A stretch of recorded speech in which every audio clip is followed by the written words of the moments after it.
Hello everyone, कैसे हो आप सब। आई होप आप सब अच्छे होंगे। तो आज हम क्लास 12 का चैप्टर नंबर 4 जिसका नाम है रासायनिक बलगतिकी उसका सेकंड वीडियो लेक्चर लेकर आए हैं। आज के इस वीडियो लेक्चर में जो जो टॉपिक हम पढ़ने वाले हैं वे मैंने यहाँ पे लिख दिए हैं। तो सबसे पहले जो हम टॉपिक पढ़ेंगे वो पढ़ेंगे अभिक्रिया का ताक्षणिक वेग यानी इंस्टेंटेनियस रेट पढ़ेंगे, और इसके बाद पढ़ेंगे अभिक्रिया वेग को प्रभावित करने वाले फैक्टर अफेक्टिंग, ठीक है, कारक। ठीक, तो ये जो है फैक्टर अफेक्टिंग ये मोस्ट इंपॉर्टेंट है और ज़्यादातर जो है आपके जो है क्वेश्चन में पूछे जाते हैं। ठीक है, वेग व्यंजक एंड वेग स्थिरांक यानी रेट एक्सप्रेशन और रेट कांस्टेंट, इसको पढ़ेंगे। और फिर हम सबसे लास्ट में जो चर्चा करेंगे वो करेंगे अभिक्रिया की आणविकता एवं कोटि, जिससे जो है आपसे इसमें डिफरेंस और जो है शॉर्ट क्वेश्चन बनता है बोर्ड के एग्जाम में, तो इंपॉर्टेंट है।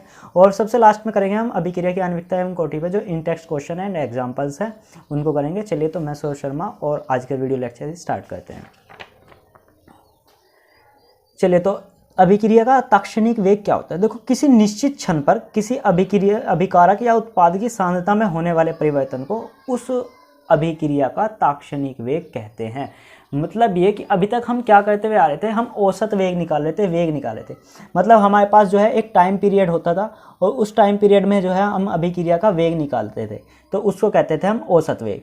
ठीक है, औसत निकालते थे, वहाँ पे हम एवरेज रेट निकालते थे। लेकिन अब क्या करते हैं हम जो है हमारे पास जो ग्राफ रहेगा या फिर हमारे पास जो रिएक्शन है उसमें हम एक निश्चित पॉइंट पर, एक निश्चित क्षण पर, एक निश्चित टाइम पर जो है हम उस टाइम पर उस अभिक्रिया का वेग देखना चाहेंगे। तो किसी निश्चित क्षण पर जब हम किसी अभिकारक या उत्पाद की सांद्रता में होने वाले परिवर्तन को यानी वेग को निकालते हैं तो वो उस अभिक्रिया का ताक्षणिक वेग कहलाता है। ठीक है, एक सिंपल सी इक्वेशन लिख लेते हैं हम कि आ जो है उससे प्रोडक्ट बन रहा है, उत्पाद बन रहा है। यहाँ पे जो है हम डेल टी ना यूज़ करके हम यहाँ पे डी टी यूज़ करते हैं, और अभिकारक की सांद्रता में जो कमी है वो उसको डी आर से करेंगे, यानी डेल का हम यहाँ पे यूज़ नहीं करेंगे, हम डी का यूज़ करेंगे, अति सूक्ष्म समय अंतराल का। ठीक है, और जो है इसको इस तरीके से भी समझा जा सकता है, जैसे मैं यहाँ पे अगर इसकी चर्चा करूँ तो इस तरीके से समझिए कि यहाँ पे हम ताक्षणिक वेग में क्या कहते हैं कि हम यहाँ पे लिमिट लेते हैं, लिमिट जिसमें टाइम को लेते हैं जीरो की साइड को टेंस करते हुए। मतलब हमारे पास बहुत छोटा टाइम है, उस टाइम पे जो है एक पॉइंट पे जो है हम जो है उसको अभिक्रिया के वेग को देखना चाहते हैं, और फिर डी आर या प्रोडक्ट हो या कुछ भी हो आपका जो है मैं यहाँ पे जो है डी आर अपॉन रिएक्टेंट लिख लेता हूँ अपॉन डेल टी। ठीक, ऐसे ही जो है प्रोडक्ट का अगर आप निकालना चाहते हैं तो उसको लिख लेंगे limit T tends to zero and del P upon del T, ऐसे कहते हैं। अब जब आप इसको लिमिट को यहाँ पे खोलोगे तो इन दोनों के लिए आपको क्या कहना है कि यहाँ पे आपको इसको डेल को हटा के यहाँ पे क्या कह देना, आपको यहाँ पे डी बना देता है, इसको डी टी। ठीक है, डिफरेंशियल। ठीक, वही ऐसे यहाँ पे जब आप इसका प्रोडक्ट का करोगे तो यहाँ पे भी आपको ऐसे ही करना है कि D P upon D T, यानी अति सूक्ष्म अंतराल को। अब जो आपको डेल को हटा के यहाँ पे क्या कर देना है, टी कर देना है, तो वो यहाँ पे लिखा हुआ है। ठीक है, तो अभिक्रिया का ताक्षणिक वेग, इसको जो है इसको आर से डिनोट करते हैं। ठीक है, तो इसको यहाँ पे अगर मैं लिखूँ तो इसको लिखूँगा आर और आई एन एस टी। ठीक है, तो वो है इंस्टेंटेनियस, जो कि मैंने यहाँ पे लिखा हुआ है, यही है। इसको आई एन एस टी आपको लिख देना है आर के आगे। ठीक है, तो ये है आर एन एस टी। ठीक, आर इंस्टेंटेनियस। ठीक, तो ये है। और यहाँ पे समझो कि रिएक्टेंट था उसमें आपको यहाँ पे माइनस का चार्ज भी लेना है, इस चीज़ का ध्यान रखना है कि यहाँ पे माइनस का चार्ज न छूट जाए। ठीक, चलो, अब t बराबर 0 पर अभिकारक का ताक्षणिक वेग और instant, I N S T लिखा ना, इंस्टेंटेनियस। ठीक है, तो मतलब इसका ताक्षणिक। ठीक है, R instantaneous is equal to minus K D R upon D T, और उत्पाद का भी इसी तरीके से निकलेगा कि आर इंस्टेंटेनियस बराबर D P upon D T. चलिए, तो अब जो है और जो हमारा ताक्षणिक वेग था, अगर हम उसको ग्राफिकल रिप्रेजेंटेशन दें, अगर ग्राफ को बनाएं तो किस तरीके से हम प्लॉट कर सकते हैं ग्राफ को, उसके बारे में समझते हैं। तो देखो, टाइम जो है हमारा वो इधर की साइड को है और कॉन्सेंट्रेशन जो है वो इधर से है। ये है फॉर रिएक्टेंट आर के लिए। ठीक है, अभिकारक के लिए। ठीक है, ये वाला ग्राफ। तो हमें पता है कि जो अभिकारक का जो ग्राफ होता है वो घटता हुआ ग्राफ होता है। तो हम यहाँ पे एक निश्चित पॉइंट पे, इस पॉइंट पे जो है अभिक्रिया का वेग निकालते हैं। ठीक है, इस पॉइंट पे, बी पॉइंट पे।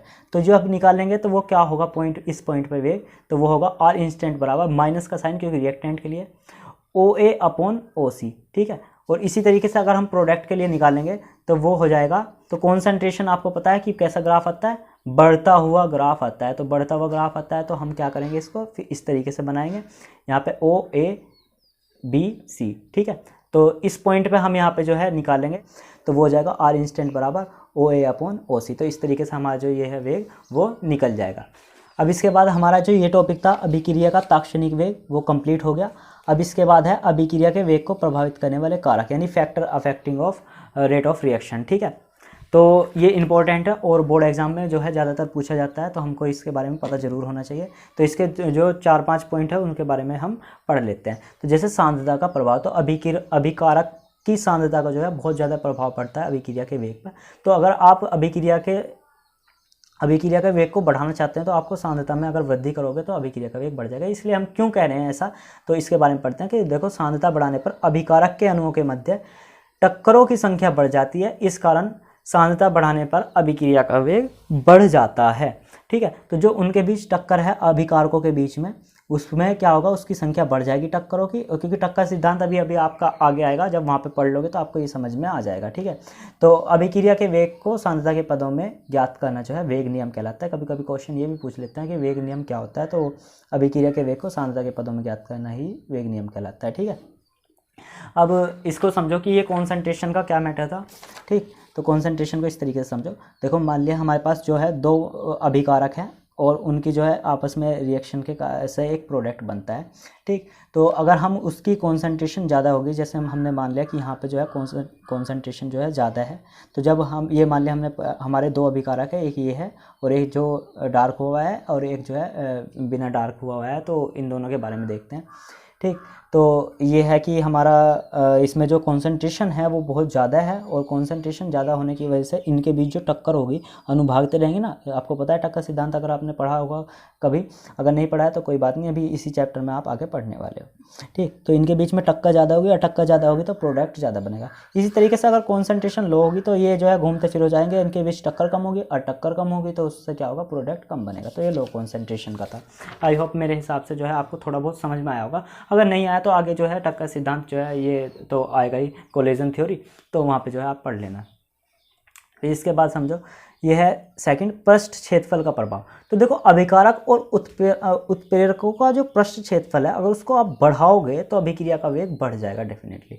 ठीक है, तो इस तरीके से समझिए उत्प्रेरक क्या कहता है। उत्प्रेरक क्या कहता है, एक मीडियम का वर्क कहता है जिस पर वो क्या कहता है, अभिकारक के अणु जो आते हैं वे इससे जुड़ जाते हैं और ऐसे ही जो है दूसरे अभिकारक के आएंगे ए के, और ऐसे ही बी के आएंगे, ए के बी के अणु, ये आके इस पे जो है जुड़ जाएंगे और जुड़ने के बाद ये आपस में रिएक्शन करेंगे और रिएक्शन करके जो है फिर एक प्रोडक्ट देंगे, जो होगा हमारा सी मान लेता हूँ मैं कि ये क्या होगा, प्रोडक्ट सी होगा।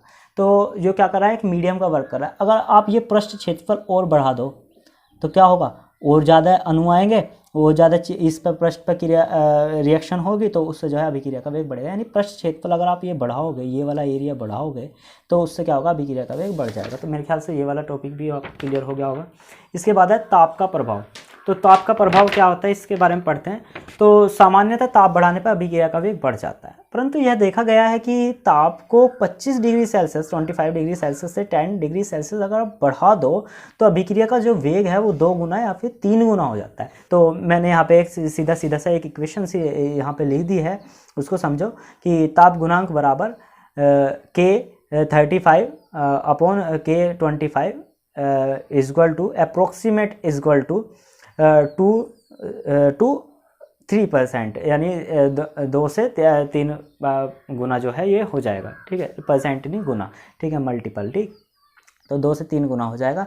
तो इस तरीके से ये जो हमारे ऐसे ही अगर आप यहाँ पे दाब का प्रभाव पढ़ना चाहते हैं ना, तो यहाँ पे एक पॉइंट और बढ़ा लो कि ताप का तो प्रभाव पढ़ लिया आपने, दाब का प्रभाव और पढ़ लो।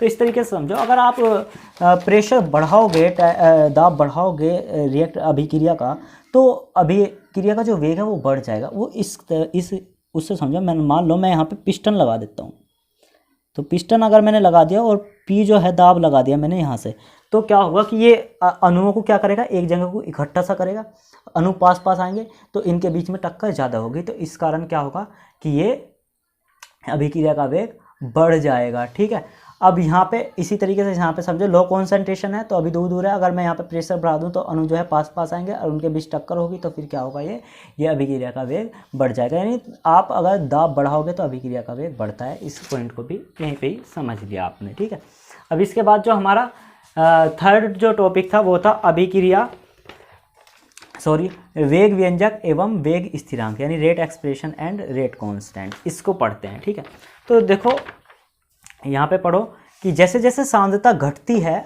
अभिक्रिया का वेग घटता है, जबकि इसके विपरीत सांद्रता बढ़ाने पर अभिक्रिया का वेग बढ़ता है। यही मैंने आपको जो है पीछे समझा के आया हूँ अभी कि अगर आप सांद्रता बढ़ाओगे तो अभिक्रिया का वेग बढ़ जाएगा। अतः अभिक्रिया का जो वेग है वो सांद्रता पर निर्भर करता है, डेफिनेटली सी बात है।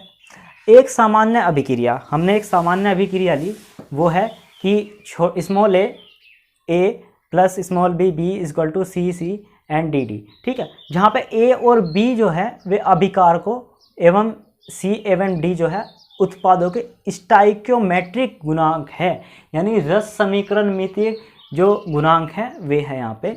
तो इसके बारे में आप फिलहाल के लिए यही समझ लो कि ये भी क्या है, ये इस तरीके से है कि मान लिया यहाँ पे हाइड्रोजन और कार्बन उनकी जो संख्या है उसको रिएक्टेंट के हिसाब से और रिएक्टेंट के प्रोडक्ट के रिएक्टेंट के हिसाब से और रिएक्टेंट के प्रोडक्ट के हिसाब से मैनेज की हुई है, तो वो है रस समीकरण मिति। ठीक है, ऐसा नहीं होगा कि यहाँ पे मान लिया कि रिएक्टेंट में ले रहे आपके 4 हाइड्रोजन और पार्टिसिपेट कर रहे हैं और यहाँ पे आपने जो है 6 हाइड्रोजन ले रखे हैं, तो यानी रस समीकरण मिति बनाने के लिए जो गुणांक है वे गुणांक यहाँ पे रखे हुए हैं। ठीक है, तो ये ए बी जो है स्टाइक्योमेट्रिक गुणांक है।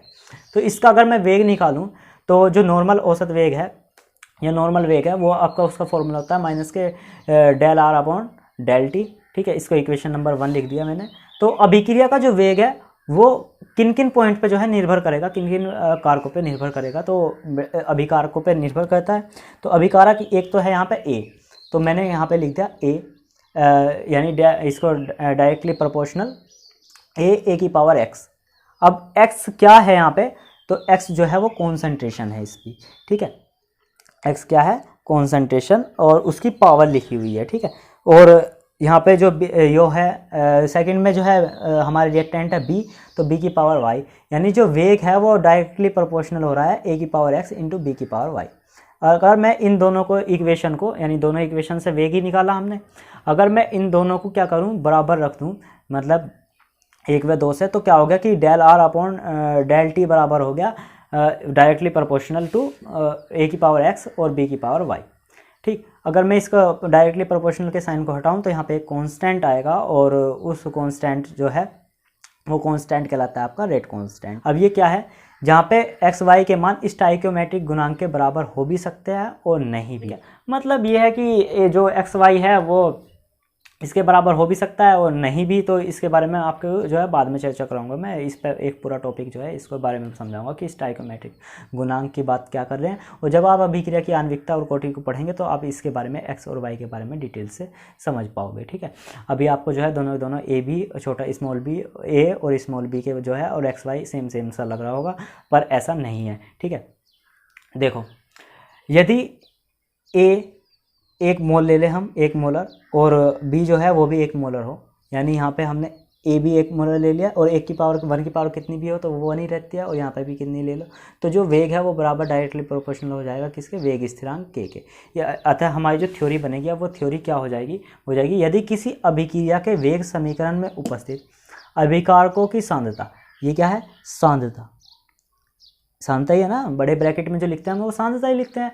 यदि किसी अभिक्रिया के वेग समीकरण में उपस्थित अभिकारकों की सांद्रता 1 मोलर हो जाती है, यानी 1 मोलर हो जाती है, ये हमने यहाँ पे 1 मोलर किया, तो उस अभिक्रिया का वेग ही क्या कहलाता है, वेग स्थिरांक कहलाता है। तो उस अभिक्रिया का वेग ही वेग स्थिरांक के बराबर हो जाता है। ठीक है, तो जो हमारा ये टॉपिक था अभिक्रिया का वेग व्यंजक एवं वेग स्थिरांक, तो वो यहाँ पे जो है कंप्लीट हो गया है। अब इसके बाद जो हमारा नेक्स्ट टॉपिक है वो है अभिक्रिया की आणविकता एवं कोटि, molecularity of and order of reaction. ठीक है, मोस्ट इम्पोर्टेंट है, ध्यान रखना, इससे जो है आपका जो इसमें डिफरेंस भी पूछ लेता है, इस पर शॉर्ट क्वेश्चन भी बन जाता है, तो ये सारी चीज़ें जो है इस पर बन सकती है, इस पर क्वेश्चन बहुत ज़्यादा बनते हैं, तो आपको इसको पता होना चाहिए, और इस पे जो है न्यूमेरिकल भी बनता है, तो जो इन टेक्स्ट क्वेश्चन और एग्जाम्पल है वे भी हम यहाँ पे करेंगे। ठीक, तो सबसे पहले पढ़ते हैं हम कि अभिक्रिया की कोटि क्या होती है। तो किसी अभिक्रिया की कोटि उस अभिक्रिया के वेग समीकरण में उपस्थित सांद्रता पदों की घातों के योग के बराबर होती है। तो वेग समीकरण क्या था हमारा, वेग समीकरण अभी हम पीछे पढ़ के आए थे, वेग समीकरण था ये, हमने लिखा था स्मॉल ए, ये था हमारा वेग समीकरण, और वेग समीकरण का जब हमने यहाँ पे इसका ये वेग की समीकरण थी, और जब इसको यहाँ पे हमने जो इसको सिंप्लीफाइज किया था, इसको फॉर्मेशन किया था, तो वो आया था वेग बराबर, ये क्या है, वेग बराबर के ए की पावर एक्स एंड बी की पावर वाई। तो यही है कि वेग समीकरण में उपस्थित, देखो यहाँ पे वेग समीकरण लिख दी हमने कि D x upon D T. यहाँ पे जो ए की पावर एक्स है और बी की पावर वाई, तो एक्स प्लस के वाई जो है अभिक्रिया की कोटि कहलाते हैं, यानी एन बराबर एक्स प्लस के वाई। जो अभिक्रिया की कोटि है वो 1 2 3 4 अथवा भिन्नात्मक भी हो सकती है। इन्हें क्रम से 0, प्रथम, द्वितीय एवं तृतीय कोटि की अभिक्रिया कहते हैं, यानी प्रथम कोटि की अभिक्रिया, द्वितीय कोटि की अभिक्रिया, तृतीय कोटि की अभिक्रिया, और भिन्नात्मक आधी कोटि की अभिक्रिया भी हो सकती है। तो इसके बारे में भी है, हमें जो है पता होना चाहिए, जो है जब डिफरेंस पूछेगा वो आपसे क्वेश्चन में, तो आपको पता होना चाहिए। अब इसके बाद इन टेक्स्ट क्वेश्चन है, ये करेंगे हम लास्ट में। उससे पहले पढ़ते हैं हम अभिक्रिया की आणविकता क्या होती है। तो अभिक्रिया के किसी पद में भाग लेने वाले अभिकारकों की कुल संख्या उस अभिक्रिया की आणविकता कहलाती है, या फिर आणविकता कहते हैं। जिन अणुओं की अभिक्रियाओं की आणविकता 1 2 3 होती है, उन्हें क्रमशः एकाणुक, द्विआणुक, त्रिआणुक अभिक्रिया कहलाते हैं। आप जो है इसको सीधा एग्जाम्पल से समझो। अब जब थ्योरी जो है वो आप खुद ये थ्योरी का वर्क जो है आप लिखने से कर लेना, ठीक है। यहाँ पे समझो, जैसे हमने एग्जाम्पल लेते हैं कि अमोनियम नाइट्राइड का अपघटन NH4NO2 is equal to N2 plus के 2H2O ये बन रहा है, ठीक है। तो इसकी आणविकता कितनी होगी, तो मैं आपसे कहता हूँ। तो यहाँ पे देख रहे हो ये अभिकारक है, इसके कितने अणु भाग ले रहे हैं, एक अणु, अमोनियम नाइट्राइड का एक अणु भाग ले रहा है, तो आणविकता कितनी होगी, 1। और यह अर्थात यह क्या है, एकाणुक अभिक्रिया है। यानी अभिकारक, जितने अभिकारक जहाँ यहाँ पे भाग लेंगे वो उसकी क्या कहलाएगी, आणविकता कहलाएगी। जैसे हम यहाँ पे नेक्स्ट एग्जांपल लेते हैं, हाइड्रोजन आयोडाइड का वियोजन, यानी 2HI जो है उसके 2 मॉलिक्यूल लिए और उससे बना H2 प्लस के I2, ठीक है। तो यहाँ पे जो है कितने अभिकारक के कितने अणु भाग ले रहे हैं, 2 अणु भाग ले रहे हैं, तो इसकी आणविकता क्या होगी, 2। और ये कौन सी अभिक्रिया कहलाई, द्विअणुक अभिक्रिया कहलाती है, ठीक है। तो कौन सी अभिक्रिया कहलाई, द्विअणुक। तो नेक्स्ट एग्जांपल है हमारे पास 2NO प्लस के O2 इक्वल टू 2NO2, ठीक। तो अब इसकी आणविकता बताओ। तो देखो 2 अणु तो ले रहे हैं NO के भाग, और 1 अणु ले रहा है किसका, ऑक्सीजन का, तो कितने अणु हो गए, 3। तो आणविकता कितनी होगी, 3। तो कौन सी अभिक्रिया कहलाए, त्रिअणुक अभिक्रिया कहलाती है, ठीक है। तो ये हो गई हमारी त्रिअणुक अभिक्रिया। अब इसके बाद यहाँ पे पढ़ो, अभिक्रिया की आणविकता एवं कोटि में अंतर मोस्ट इम्पोर्टेंट है, ध्यान रखना बोर्ड एग्जाम के लिए, और वैसे भी आपको पता होना चाहिए इसके बारे में ज़रूर। तो देखो सबसे पहले अभिक्रिया की आणविकता शून्य नहीं हो सकती, यानी जो आणविकता हमने अभी पढ़ी, अगर मान लो यहाँ पे कोई भी अणु ना हो, सब 0 0 हो, और है ये यहाँ पे कभी यहाँ पे 0 समझो, ठीक है, ऑक्सीजन है, ठीक है, मान लिया ये भी 0 हो जाए, ये भी 0 हो जाए, तो क्योंकि जब कोई रिएक्टेंट ही नहीं है, अभिकारक नहीं, तो अभिक्रिया क्या होगी, तो हम कहते हैं कि अभिक्रिया की आणविकता शून्य नहीं हो सकती। जबकि अभिक्रिया की कोटि शून्य अथवा भिन्नात्मक हो सकती है। तो अभिक्रिया की कोटि के बारे में अभी आपको पढ़ा के आया था मैं कि ये क्या हो सकती है, ये 0 1 2 3 भिन्नात्मक भी हो सकती है। तो 0 कोटि की अभिक्रिया, प्रथम कोटि की अभिक्रिया, तृतीय कोटि। तो ये क्या है, ये दरअसल क्या होता है, 0 कोटि और प्रथम कोटि और द्वितीय कोटि बोल के रहे, ये जब जो वेग है वो अगर एक रिएक्टेंट पे भाग ले रहा, मतलब एक रिएक्टेंट पे निर्भर कर रहा है, तो उसको कहेंगे प्रथम कोटि की अभिक्रिया। अगर अभिक्रिया का वेग किसी भी अभिकारक पर निर्भर नहीं कर रहा, चाहे उसकी कॉन्सेंट्रेशन कितनी भी हो, तो वो कहलाती है आपकी 0 कोटि की अभिक्रिया। अगर 2 अभिकारकों की कॉन्सेंट्रेशन पर निर्भर कर रहा, सांद्रता पर निर्भर कर रहा, तो वो कहलाएगी द्वितीय कोटि की अभिक्रिया, जो कि हम आगे सब कुछ पढ़ने वाले हैं। नेक्स्ट जो हमारा सेकंड पॉइंट है उसके ऊपर चर्चा करते हैं कि इसमें अंतर। अभिक्रिया की आणविकता की व्याख्या उसकी क्रियाविधि से करते हैं। जो आणविकता है उसको हम क्या कर रहे हैं, हमने यहाँ पे अभिक्रिया की क्रियाविधि लिख ली, इसकी कि किस किस तरीके से रिएक्शन हुई, उसमें कितने अणुओं ने भाग लिया, तो उससे हम कर सकते हैं अभिक्रिया की आणविकता की व्याख्या। जबकि जो अभिक्रिया की कोटि है वो प्रयोगों द्वारा निकाली जाती है। जो एक्सपेरिमेंटल डेटा होता है, ये जो हम XY लिख रहे हैं, ये क्या है, ये एक्सपेरिमेंटल डेटा है कि उसकी कॉन्सेंट्रेशन उसमें XY की जो वैल्यू है वो कितनी है। तो ये है प्रयोगों द्वारा निकाली जाती है, ये वाली जो वैल्यू होती है, ठीक है। अब जो है अभिक्रिया की आणविकता का मान सदैव धनात्मक होता है। तो देखो इसी पॉइंट को पहले यहाँ पे समझ लो। मैं यहाँ पे माइनस के NO2 थोड़ी ना ले सकता हूँ भाई, अभिकारक माइनस में थोड़ी ना हो सकता है, हमेशा पॉजिटिव होता है। ऑक्सीजन भी जो है वो भी पॉजिटिव होता है। तो यानी अभिक्रिया की जो आणविकता है, जो हमने आणविकता निकाल रहे हैं, वो हमेशा पॉजिटिव रहेगी, धनात्मक होगी। जबकि अभिक्रिया की जो कोटि होती है वो ऋणात्मक भी हो सकती है, अभिक्रिया की कोटि ऋणात्मक भी हो सकती है। तो इस चीज़ को जो है, इन पॉइंट्स को आपको जो है अभिक्रिया की आणविकता एवं कोटि में अंतर को आपको जो है पढ़ना चाहिए, बोर्ड एग्जाम के लिए इम्पोर्टेंट है। ठीक है, अब इसके बाद आता है इन टेक्स्ट क्वेश्चन जो कि हमें दिया हुआ है एनसीईआरटी के एग्जाम्पल नंबर 4.3। तो हम उसको जो है पढ़ते हैं। उसके पढ़ने में मेरे पास अभी यहाँ पे ये लिखा हुआ नहीं है क्वेश्चन, आप एनसीईआरटी की स्टैंडर्ड बुक में एग्जाम्पल नंबर 4.3 देख लेना, वहाँ से जो है मैंने ये क्वेश्चन लिखा हुआ है। ठीक है, इसमें दे रखा है, इसमें आपको जो है अभिक्रिया की जो है कोटि बतानी है कि अभिक्रिया की कोटि क्या होगी। तो देखो इसने यहाँ पे वेग समीकरण दे रखा है, ये है वेग समीकरण। ठीक है, तो वो है k a⁴ 1/2 और 3/2। आपको पता है कि हमारे पास जो अभिक्रिया की कोटि है उसको अभी पढ़ के आए हैं, n बराबर क्या होता है x प्लस के y। और ये एक्स वाई कहाँ से मिलते हैं, हम जो हमारा जो वेग समीकरण है, वेग यहाँ पे लिख सकते हैं del r/del t, वो अपने ऊपर बात है। ठीक है, तो यहाँ पे a⁴ x और b⁴ y, यही तो था ना। और x प्लस के y वो क्या कहला रही है, ये कहला रही है कोटि, ये क्या कहला रही है कोटि। तो इसको हम यहाँ पे देखते हैं, यहाँ पे इसने दे रखा है जो x है a⁴x वो कितना है 1/2, वो हाँ, और जो b है वो कितना है, b है 3/2। ठीक, तो अब हम निकालते हैं इसकी कोटि, तो वो हो जाएगी n बराबर कितनी 1/2 प्लस के 3/2, तो कितना होगा 4/2 इक्वल टू 2। तो बराबर कौन सी, अगर n बराबर 2 आएगा तो कौन सी कोटि की अभिक्रिया होगी, तो ये होगी द्वितीय कोटि की अभिक्रिया, द्वितीय कोटि की अभिक्रिया। ठीक, तो देखो यहाँ पे जो है इसको लिखा हुआ है, ये जो है यहाँ पे ये होगी द्वितीय कोटि की अभिक्रिया। अभी नेक्स्ट क्वेश्चन पढ़ो। नेक्स्ट क्वेश्चन में दे रखा है इसने, इसको तुम खुद से कर लो कि k बराबर a⁴ 3/2 और b⁻⁻1। ठीक, अब इसका ध्यान देना है, जब हम निकालेंगे x प्लस y तो हम लिखेंगे इसको 3/2 प्लस माइनस का 1 है सेकंड वाली जो b की कॉन्सेंट्रेशन है। ठीक है, तो 3/2 माइनस के 1, फिर यहाँ पे जो इसको लेसे ले लेना है, तो ये यहाँ पर आ जाएगा 3 माइनस के 2/2, तो ये हो जाएगा 1/2। यानी कौन सी कोटि की अभिक्रिया, अर्ध कोटि की अभिक्रिया। तो जो हमने अभी जो पढ़े थे अंतर, उसमें ही हमने पढ़ा था कि इसकी जो है वैल्यू जो कोटि है वो शून्य भी हो सकती है और भिन्नात्मक भी हो सकती है।